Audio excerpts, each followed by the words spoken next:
Hello, and welcome to Living Her Legacy, a podcast that celebrates and serves mamas who are choosing to live their best lives after starting their families. I'm your host, Jill Sutton, and thank you so much for joining today. It brings me so much joy that you would spend time out of your day listening to the Living Her Legacy podcast.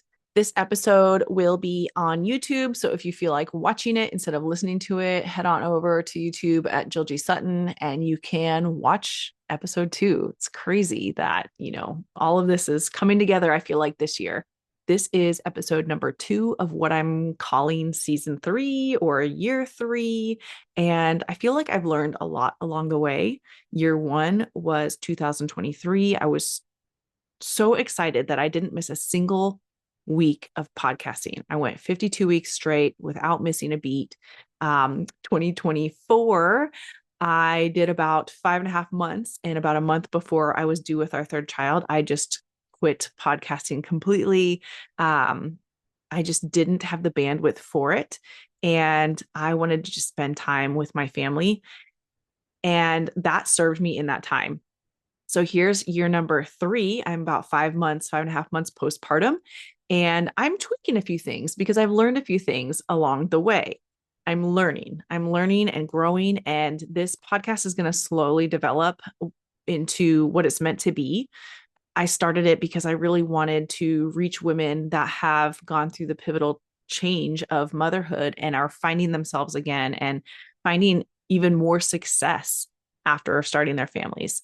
I think a lot of times people envision like, I'm going to do all these things and then become a mom. And because when I become a mom, I'm not going to be able to do these things. And I find that not to be true in most cases. Most cases, your passions change. You might stumble upon something new that you love and enjoy, or a deeper meaning for something. I heard a quote the other day that I want to share with you, and it is, they never tell you that early motherhood feels like disappearing into everyone else's needs, only to re-emerge with a sharper vision, stronger will, and an unshakable sense of who you were always meant to become. I feel that so deeply, and that is truly what the Living Her Legacy podcast is all about, is you're becoming this new person. It's never about going back to who you once were before having kids, because that part of you is just not the same anymore. You're going to have so many differences. And I really feel like, yeah, you go through these trenches of motherhood and you find out who you truly are meant to become. Have you guys heard of Mel Robbins? If you're listening to this podcast and you haven't heard of Mel Robbins, I have no idea how you found me, because she is a podcasting goddess. She every year does a yearly audit and goes through her year answering a few different questions, and it sets her up for success in the new year. I started her project, her annual review last year, and have done it again this year. And I want to kind of share a few things. So if you listen to last week's episode, we kind of reviewed my outs of I guess it was things I had thought about after finishing 2023 that I wanted out of my life. When you go through her audit, you answer 7 questions, I believe it is, for yourself. And if she just did a whole recap on this, so go over to her podcast and listen to how to do it for your life, because I'm going to give you like a quick and dirty of it. But basically what you're going to do is you're going to go through your camera roll. You're going to look at the highlights. What were the highlights of the year? Each month, what were some of the things that just were amazing? Then you're going to talk about or look at what were the lows of the year. And to finish up that kind of sequence is, what did you learn about yourself through those things? Then you answer these 3 questions. What are you going to stop doing? What are you going to start doing? And what are you going to continue doing? And those 3 questions for me after 2023, I had a lot on my plate. I felt like I was pregnant. I had the podcast. I had work full time. I knew I was coming up on maternity leave. I had the YouTube channel, the blog. I had just so much going on that for me, 2024 was a year of, what am I going to stop doing?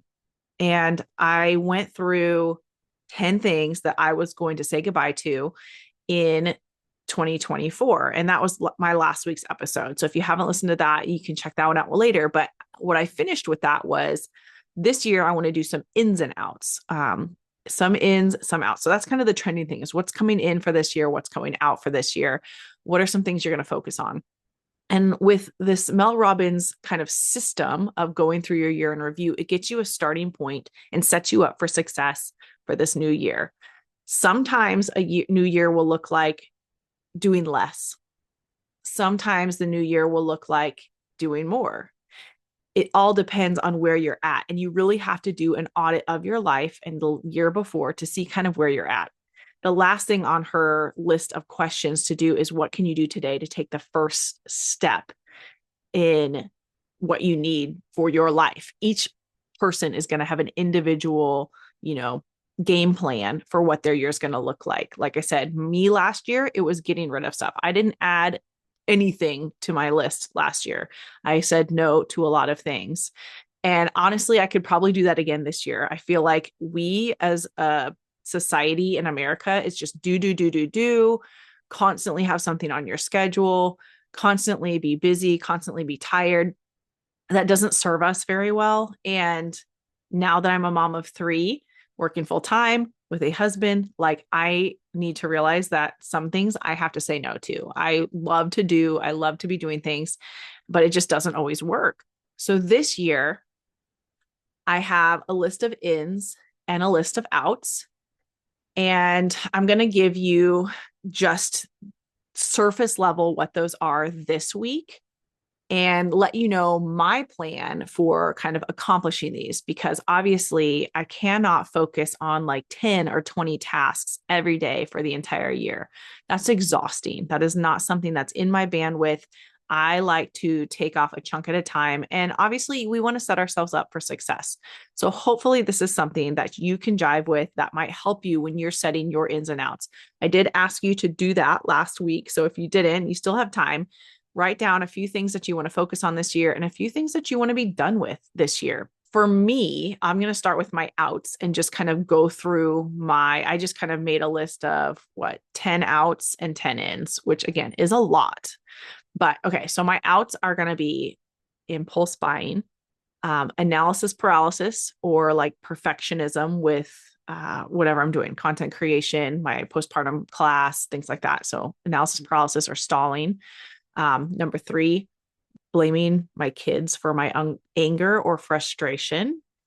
Number 4, overconsumption of content, doom scrolling, not being productive when I could be, or not taking a real rest when I need to be. So overconsumption of content. Number 5, imposter syndrome. We'll get in again. I want to talk on each one of these, but I'm trying to just give you the quick and dirty. Number 6, caffeine first thing in the morning. Number 7, having my phone on me after work hours. Number 8, not washing my face before going to bed.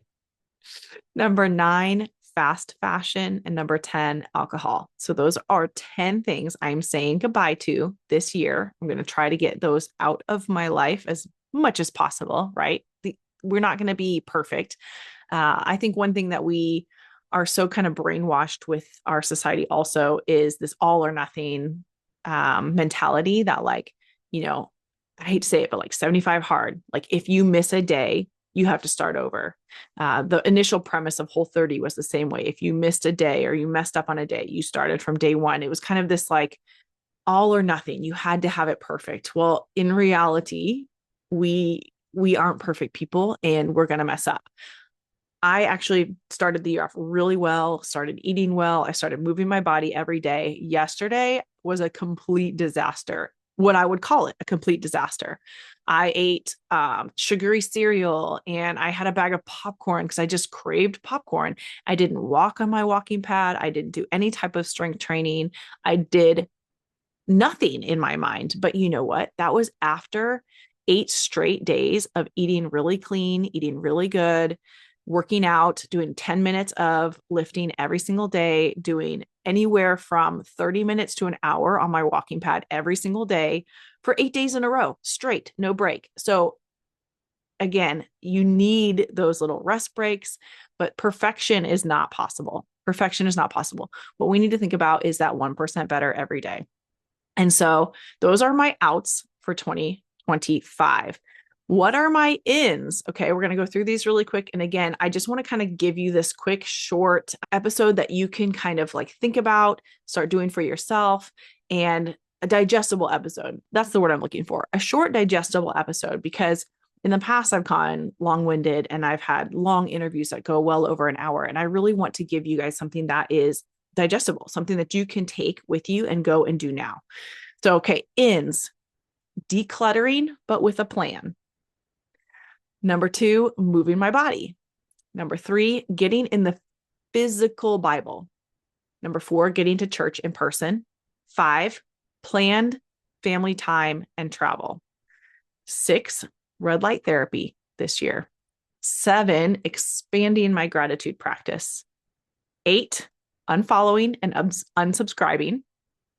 9 is what I'm calling, not me, what my friend is calling Project Aleph Win. ALIFWIN, which stands for acting like I'm famous when I'm not.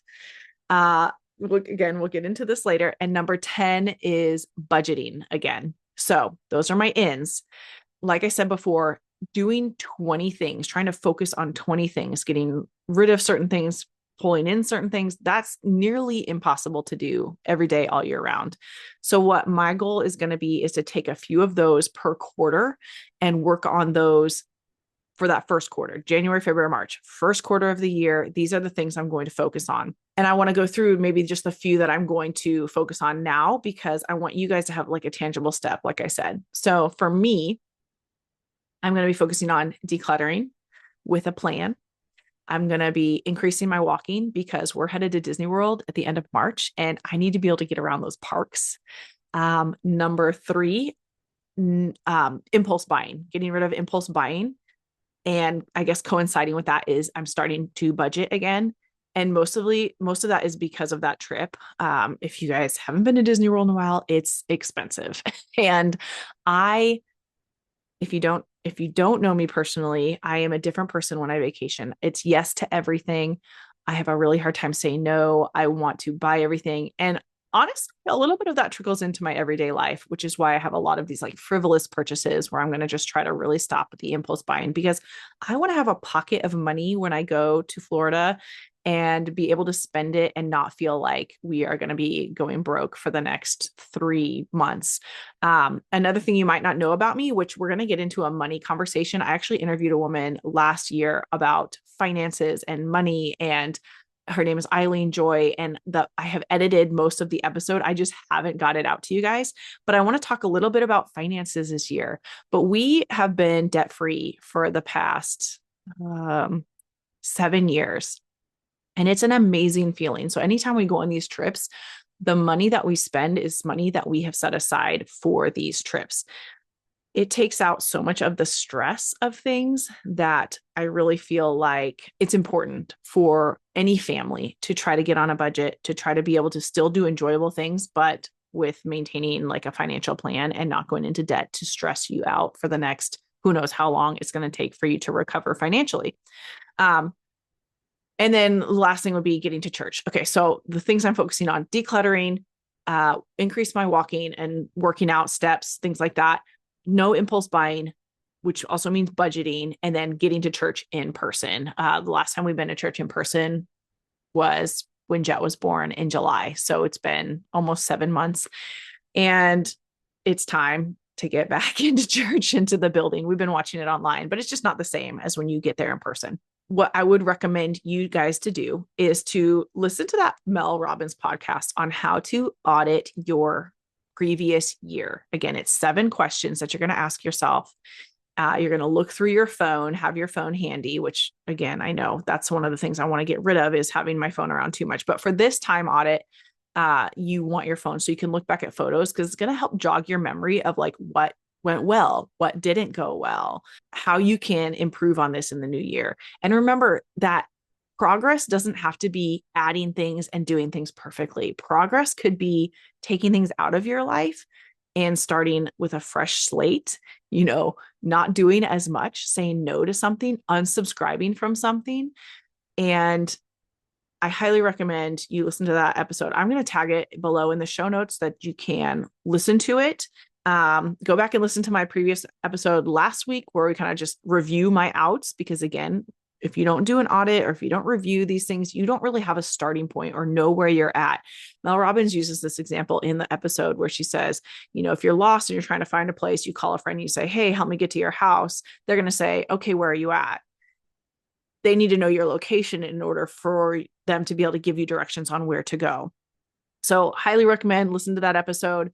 Do an audit of yourself, see what your needs are. They're not going to be the same as everyone else's. They're not going to be what you see on social media where it's like, I'm planning to vacation for, 4 days every month. Like that's just not feasible for most people. Whatever it is that you're seeing, because a lot of people have these huge dreams for the year. And I'm not saying don't dream big. Definitely not saying don't dream big. I'm just saying sometimes what you need in life is a little bit of less of something, surrounding yourself with more positive people, doing more stretches. This podcast is going to be changing a little bit as far as just aligning. I'm aligning a lot of my different things, a lot of the things that I'm doing into more of a streamlined mission. I am a doctor of physical therapy, and my specialty is in prenatal and postpartum care of women, pelvic floor therapy. I'm starting some in-person classes in my home. Actually, Monday is our first day of session 1, round 1 of a 6-week class. And I'm working on getting those classes available to people online so you can purchase the course and do it in your own home for those of you that aren't local to me.